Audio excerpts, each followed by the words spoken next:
Hi, everyone. In today's demo, I am going to show you how to get started on your newsletter exercise. This is this week's assignment, and I'm just going to walk you through all the steps, but mostly you're going to hear me focus on creating linked text boxes, doing text wrap, making sure you have all your content placed into your document using the place command. So first, I need to start out by creating a new document. I'm going to go to File, New, choose New Document. I could also do Command N on the keyboard. Remember that in your new document window, you have some presets, which you can access at the top here. Mine is coming up. My last document was an 8.5 by 11 document, and that's what I want to use today. I want to create something that I could print out on standard letter paper. On the right-hand side, I have all my preset details. These are also all the settings, of course, that you can change. So let's double check that they are the settings that I want to have. First, I have a width of 8.5 and a height of 11. So that's a vertical or portrait orientation on a letter size paper. Double check your units. Make sure that your units are in inches. I have my number of pages. In the case of this assignment, you only need to create one page. So I can leave that at 1. I do want to click facing pages. If I were going to continue my document, lay out a multi-page newsletter, this would be a facing pages document, something that opens up like a book and has a right and a left side. I have the option here to set my start page number and whether I have a primary text frame, and I don't need to worry about that today. I do want to set my columns though, and this is up to you. You have some options here. This is going to give you the sort of underlying structure into which you are going to place your content. I'm going to go ahead and start with 3 columns. More gives you more options, more flexibility, but this is going to be a small newsletter exercise. There's only going to be 1 page, and I'm going to just decide now it's going to have 3 columns. Scroll down a little bit, and I've got my margins next. The default is going to probably be set for 1/2 inch, 0.5, but you can increase or decrease any of these. Note that the lock icon on the right-hand side, if clicked, will link all of these margins together. So if that's locked and looks like 2 links together, then if I change any one margin dimension, they are all going to change. If I unclick that or unlink it, I can change the top, the bottom, the inside, or the outside. So I might change my top, for example, maybe to 1 inch. Your bleed and slug. These are not going to be required in this assignment, but I do want to mention that the bleed is the space around your document that you need to fill if you actually want that item, background color, an image, whatever it is, to be bleeding off the edge of the finished printed page. I, as a default rule, always set mine to 1/8 of an inch. This is kind of a standard in the printing industry. I clicked 1 up on the arrow, so I have 0.125 inches. That's 1/8 of an inch, and I have that on all sides. We'll see that in our document. We may not need to use it for this particular assignment, but it's a good habit. And then I'm going to ignore the last setting here, the slug, and I'm going to click Create. Now I can see this first page in my document. I can see here the purple lines are my column guides. I have margins around the outside. The black line, the black box rectangle, is the outside of my piece of paper, right? That is the 8.5 by 11 edge. And then next to that, I have this red line. That is my bleed. That is the line, the guideline that I need to extend things to if I want them to bleed off the edge of the trimmed printed page. Okay. So in your newsletter, we're going to start by placing what's called the masthead. It's like the name of the newsletter. It's the piece that goes at the very top of the page. And we're going to use our typographic hybrids for this. So your newsletter is named whatever word you used in your typographic hybrid project. In order to place that content, we want to use something called the place command from the file menu. So every time we are adding content to our document, our layout, we're going to go to File, and we're going to choose Place. It's also Command or Control D on the keyboard.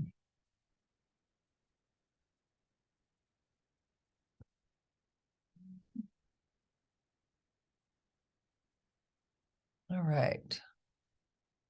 I'm going to go ahead and here's my type hybrid. Your hybrid should be either an AI file, Illustrator file, or an EPS. Now we've been creating it by our default, all our vector files as EPS files, which is great. So you can use an EPS file here. You'll notice once I use the place command that my cursor is loaded up with content. I can see, you should actually see your little logo there. And I'm just going to start at the top left corner and click and drag to about the size that I want that logo to be. Remember that when we created this logo and you submitted your logo files, there are two versions, a color version and a black version, or a black and white version. As you place it, you will see both of those. If they're in the same document together, you'll see them both. The way that we can adjust which one of those we use is by changing the cropping of the frame that image sits in, right? This is one of the things to remember about InDesign. Everything sits within a frame. And so just by placing this image, it has a blue frame around it here, and that blue frame has handles. With my regular selection tool, I can come down here and click on any one of these handles and adjust that frame. Okay. That crops out the version that I don't want. It's still there, it's hidden. It's just like changing the size of the window that I'm looking through.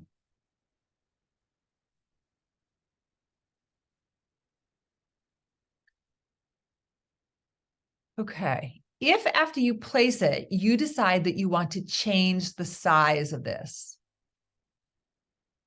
note that your standard selection tool is going to be a frame selection tool. So with that tool, I can drag this whole thing around as long as I'm avoiding this little circle. I don't know if you guys can see that little circle in the middle. Avoid that little circle. I can drag this image around. But if I resize it, I'm resizing the frame. Okay. To resize the image itself, I want to use the direct selection tool. That's the second arrow on your toolbar, sometimes called the white arrow. When I click on my image with the direct selection arrow, I will see a brown frame around my logo type. And I can adjust that brown frame to change the overall size of my logo. Remember though, if I try to change it without holding down the Shift key, I have the potential to distort that logo. So let's undo those. I want to hold the Shift key down as I make my adjustment. As I grab a handle on the side here, if I wanted this to go all the way across the page, I would stretch that out larger. I'm going to click off of it to deselect. I'm going to go back to my standard selection tool, the first arrow on the list on the toolbar, and adjust my frame to match.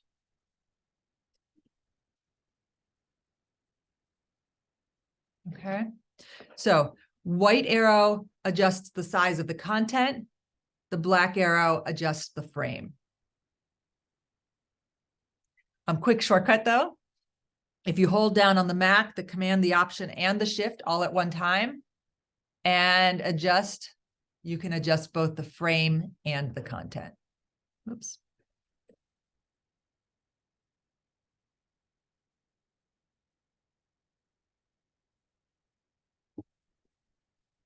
All right, and I'm going to sort of anchor mine to the left so that I can use this right side for other content.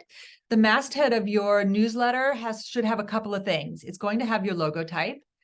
You can include what's called a tagline, a little something that gives us more information about what this newsletter might be about.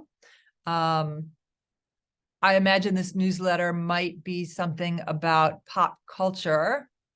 I'm just going to write pop culture news. Pop culture news. Let's just start there. And I want to include a date. So you'll notice I'm clicking and dragging. I'm making some text boxes here for each of the pieces of content that I want to include.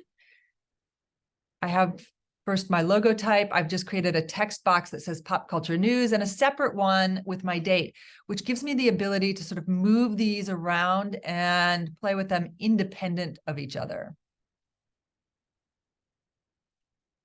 Of course, style these. Think about what you want these to look like.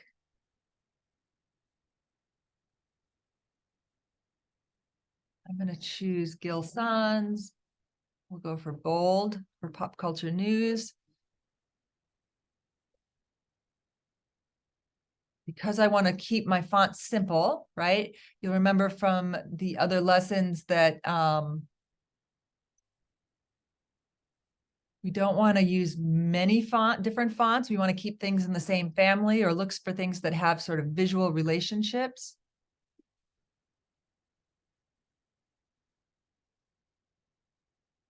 So I'm using a bold for one of these and then just the regular font weight for the other.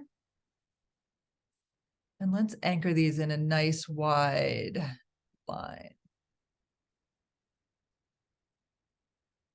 So I've just drawn a rectangle. I'm actually going to fill this with the same color that is in my logo. You'll notice in your swatches when you go to add a fill color, that after you've placed your logo, that the color you used in your logo should be here, that Pantone color. So I'm going to use that color.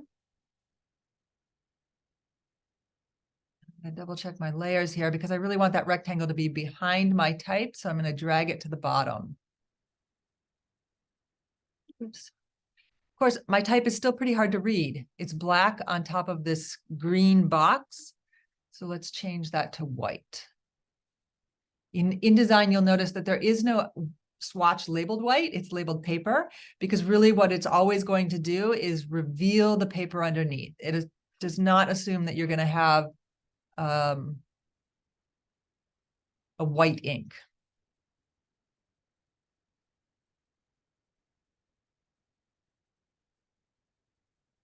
Okay.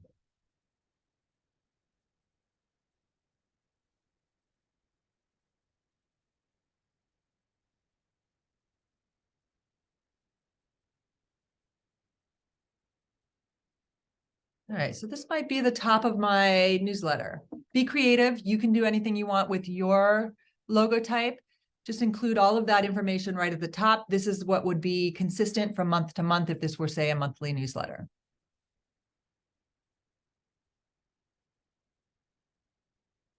Okay.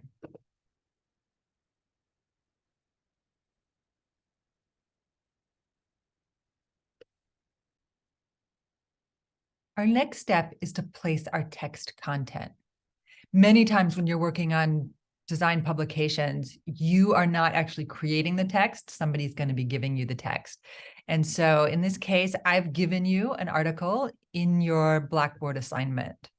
So again, I'm going to go to the place command. So file place.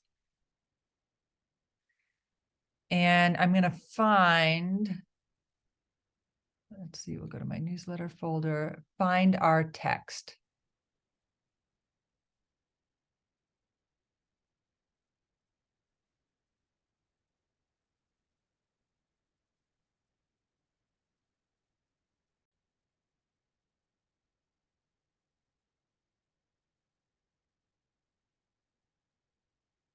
Okay, so just like when we pulled up the EPS file or your typographic hybrid vector file, I again have a little sample of what I have picked up with the content that I have that I want to place in my cursor. In this case, it's just a little chunk of text. To get started, I am simply going to click once in my first column. So I'm on the left-hand side of the column near the column guide, and I will click once. And you will see that InDesign kind of senses that I want to fill that column with text and goes ahead and creates a text box that fills that column from edge to edge, purple guideline to purple guideline. This is perfect. The one piece of this content that is not meant to be in this column, though, is going to be the headline. And this article actually has a headline and what's commonly referred to as a kicker, but like it's like a one sentence phrase or like line of type to get to hook you to read the article.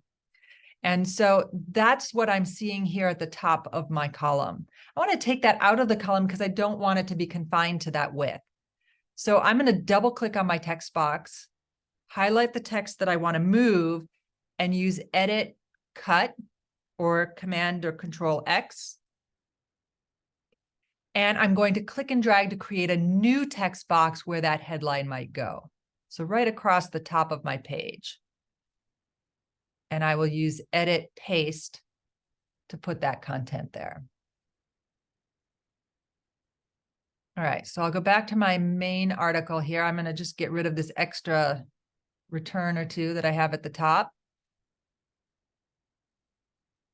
Notice that I've only filled that one column with text, and there is more article.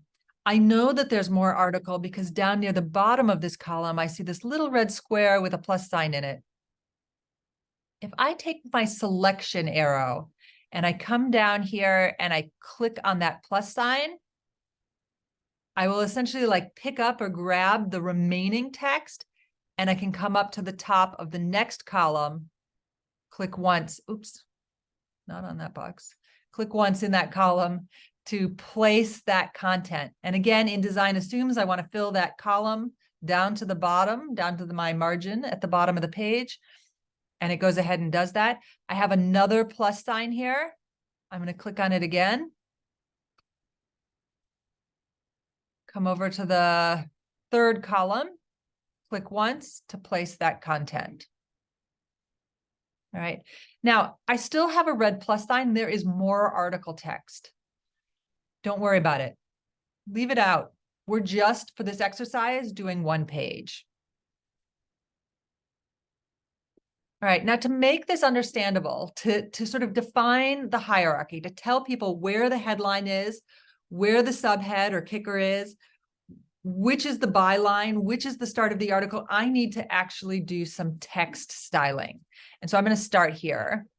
First off, my headline. Your headline needs to be large, easy to read, eye-catching. The headline of our article is what killed penmanship. And so I'm going to highlight that, and I'm going to choose a font that works well for a headline. And actually, because I've already chosen one font to use in this, I'm going to stick to that for the moment. It's going to be my Gil Sans. And let's make that semi-bold. And let's make it big. All right, that might be too big. 48. Let's go for about 42. Right? Remember that your text tools on the right here in the Properties tab, there's a drop-down menu with point options, but you can type anything, even half points work. Get it just the right size.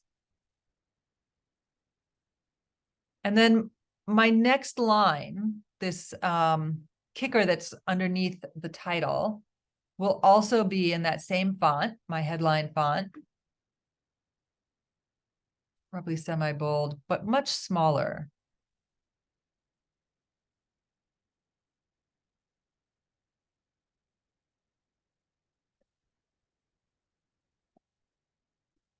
Okay, so that's starting to get there.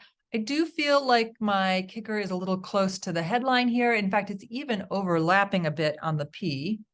We can zoom in on this, and you'll see that these two lines of type are starting to overlap there. So I'm going to add some space above the line that has the kicker text. I'm going to highlight that line. I can actually just put my cursor in that line. As long as I'm in that paragraph, I can go to my paragraph settings in the Properties tab and adjust the space before. That's going to be this one that has like some little lines to indicate type with a box above them. There we go. Just enough space so it's readable, comfortable, breathes, but not so much space that it looks like it's far away and a whole separate thing.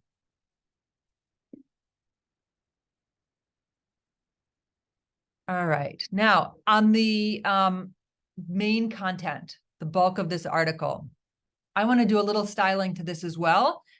In order to do the styling of this type, I want to make sure that I select all the type that's here, not just the type I can see on the screen, but even the type beyond my last text box. That's because as I make changes, more or less of this type might be visible on this page. So I've got my cursor in my first column, and I'm going to use Command A or Control A on the keyboard to select everything. Now I can choose a font first off. Let's see. I'm going to choose Palatino. We'll choose regular. Right, that's a nice serifed font. Serif fonts are a lot easier to read in printed documents that have a lot of type close together, because those little extra serifs on them, little flags or feet, they add information to each character, making them a little easier to identify quickly.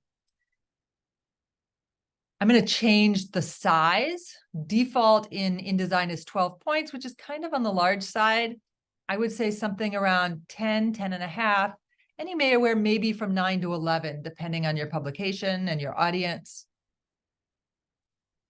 That's, I set mine to 10. And I'm going to increase the space between my lines. This is what we call leading. Leading is that space between each line. And that's going to be right next to your font size in the character properties. And I'll just bump that up maybe 1 point and try 2. I'm going to go 13.5. Split the difference. Okay, so I've decreased the size of the type, but I've increased the space around it. That helps to make it really readable. I want people to be able to scan this quickly. All right. Now, if we look at this, the letters, the words themselves are pretty readable. It's a little hard to determine where the paragraphs start. There are 2 ways that you can identify the start of a paragraph, 2 common ways. One is you can do an indent. This is a little bit more old-fashioned. So I'm going to do a select all. And in my paragraph settings, second sort of setting down is going to be first line indent. If you roll over it, you'll see that. It says first line left indent. As I increase that, you can see that the first line of each paragraph is bumping in. Okay, right? Just moving a little bit like somebody hit the tab, but there's no tab. It's just a setting that is now applied to all paragraphs in my document. That's one option. What you will see more commonly these days is no indent and a space between the paragraphs. And so there is an option here. We already talked a little bit about space before a paragraph. There's also space after a paragraph, which is the one I tend to use.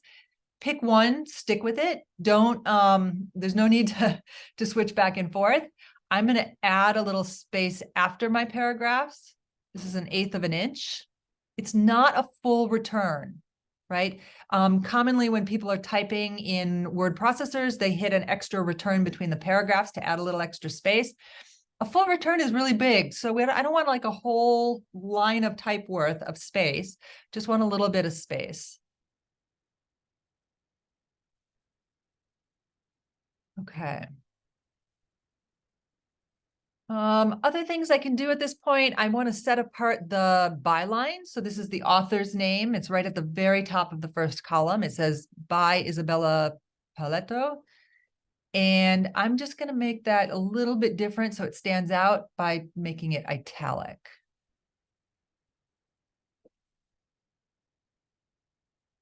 All right, so we're pretty close with our first draft of this. Last thing I'm going to double check is that all my columns start at the same place. Now, we already have some guidelines. We have mostly vertical guidelines for our columns and our margins. To create a new guideline to work with, I am going to drag a guide from the ruler at the top down into my document. Okay. I click in the ruler, drag down the screen. And if I zoom in here a little bit, you're going to see that there is a pale blue aqua line that now runs across my document. Okay, all the way across here, from the edge of the page to the edge of the page. My first column aligns perfectly with this. In fact, if I move it away and drag it up, you'll see that it snaps right to that line. I'm going to go ahead on the second column and do the same thing. Grab that handle at the top of the column, stretch it up to meet the line. And the same on the third. Okay.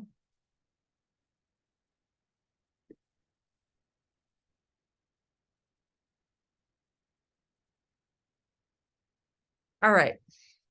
There are probably a few other things we could do to finesse our type, but before we do, I want to get some other pieces into the layout so that we're working around those pieces. And namely, you guys are going to place one photograph into this document. I'm going to make sure I have nothing selected on my page when I go to get this photograph. It is important as you use the place command that you don't have another frame selected, or InDesign will assume that you want to put that new content into that frame. So I can just click in the white space outside of my page. This is called the paste board out on the side here. I can click on that to just make sure nothing's selected. And I'll go to File, Place. I have a TIFF file that I've provided to you called handwriting samples that went with this article. Click open. Again, I've got this little cursor full of image here. Now I just need to place it on the page. I need to decide what I want to do with it. I'm going to start over here on the left by the edge of the column, and I'm going to click and drag. If I click and drag, I will create a box of the correct proportions of the size I want on the page. So I'm near the left column guide. I click. I'm going to drag across 2 columns. And now I've got a picture that stretches 2 columns. I can move this, sort of up or down or place it here. And it fits in my document.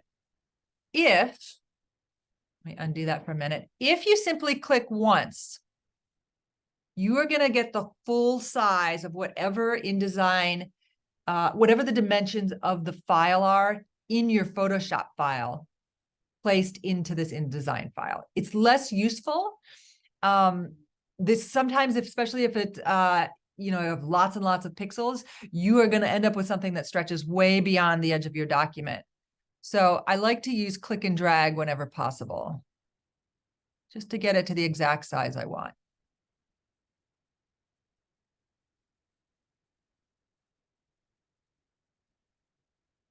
All right, and we do have one problem. This image is overlaying. It is on top of my text columns. So there are 2 solutions to that. I can change the length of my text columns so that they are not behind my image, but I can also very simply add text wrap to my image. With my image selected with the standard selection arrow, the black arrow, I should have in my properties a section that says text wrap. There are a couple different options for text wrap, but for a standard sort of rectangular image, we're going to stick with wrap around the bounding box. That's going to be, it's the second icon. The first one represents no text wrap. That's what we have right now. Text wrap around the bounding box will force any text that comes near this box to be pushed away. So you'll notice when I did that, some of the text moved, and the text that was behind this box is actually now not there. It's been pushed down in the column. If I move my image, the text will rewrap around that image. Right?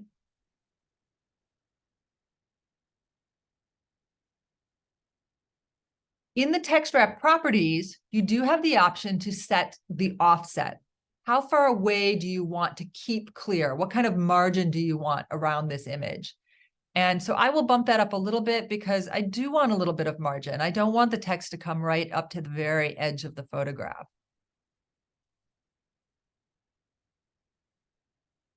If there's a caption, I might leave room for a caption at the bottom and type that in. But in this case, this image doesn't really need a caption, I don't think, unless it were perhaps the photographer's name. So I'm just going to place that image for now. All right, and this is starting to look pretty good. This is sort of first draft. If you want to take a look at it without all of your guidelines, go over to the toolbar, go down to the bottom. The very last icon is your view. You should be set to normal. You can change it to preview, and that will eliminate all of the extraneous marks that aren't going to be printed anyway, and show you this gray background around your document so that you can really get a sense of where does your document end. Okay. I can see at least one thing I'm not super happy with, and that's that the March 24, 2023 is really close to the edge of that box. So I'm going to bump it in a little bit. I feel like I have some extra space at the top. So I'm going to select with my black arrow all of these objects, hold my shift key and move these things up closer to the top of the document. That means I can move all of these up a little bit.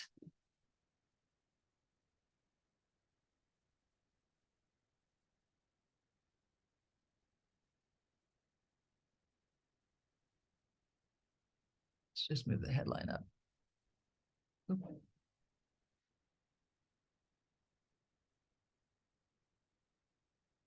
All right. And there's my first draft. Now I'm ready to save. File. You're going to have save, save as, and save a copy, just like we've seen in other software. If this is your first time saving, you might as well do a save as. Remember to include your last name, newsletter. And you only have 3 options. You can choose InDesign document, InDesign template, or InDesign IDML file. We're not going to use templates at all. Documents are usually what you're going to save. Documents will open in the same piece of software that you created them in. The IDML file is a file specifically designed for reverse, like going back in versions. So if you are sending your file to somebody who has a different version of InDesign than you, you might want an IDML file. For today, you can create a document and click Save. I better give it a different name because I already have one of those. 2023. Save. That file is saved. It is not in a format that somebody else could use or necessarily see correctly. So if you've saved it, that's for you. If you're sending it to somebody else, you want them to take a look at the layout, you're going to need to export it and create a PDF. So we're going to go to File. And we do have an export command, or we have something that says Adobe PDF presets. I use the presets almost all the time, almost exclusively, because it will open the same export window, but it'll pre-populate it with the kind of PDF I want to create. In this case, this is going to be a high quality print. Okay, so I chose high quality print. It's got the name that I've given it for my file, but it's going to add the extension .pdf to the end. I'll click save, and then you'll see that you get the export window. For today's exercise, we don't really need to change anything here. As long as you're using the high quality print PDF preset, you should have everything you need.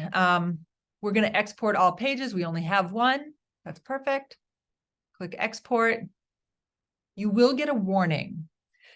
This warning is telling you that one of your text boxes is not showing all of the text. They call this overset text. There's more text beyond the end of that box. You can ignore this today. But if you are expecting that all of the text of your article should be placed in your document and visible, then you want to cancel and go back and find that problem. For us, we're going to imagine that this continues on another page, and we're just going to click OK.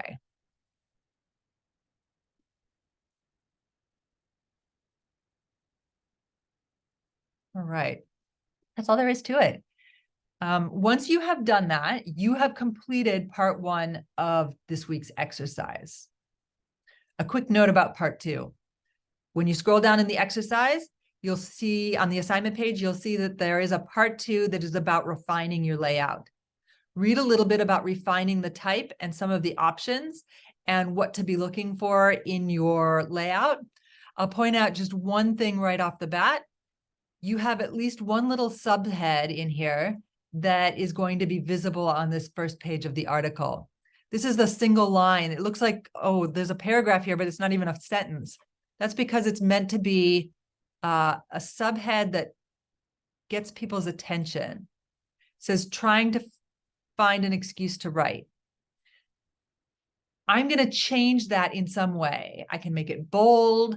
I can change the font. I just want it to stand out a little bit from the rest of the type. So you can try a few different things. It could start off with just being a bold line. It could be that it's a green line, right? It matches the green that I'm using in my document header. I could highlight this and make it all caps.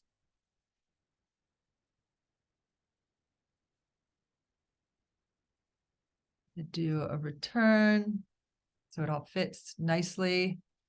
But that's one of the things that you might adjust in your layout. Read the assignment and the handout that's included there for some more ideas. When you're completely finished, you're going to submit your InDesign file to the Blackboard module and your PDF to the discussion board.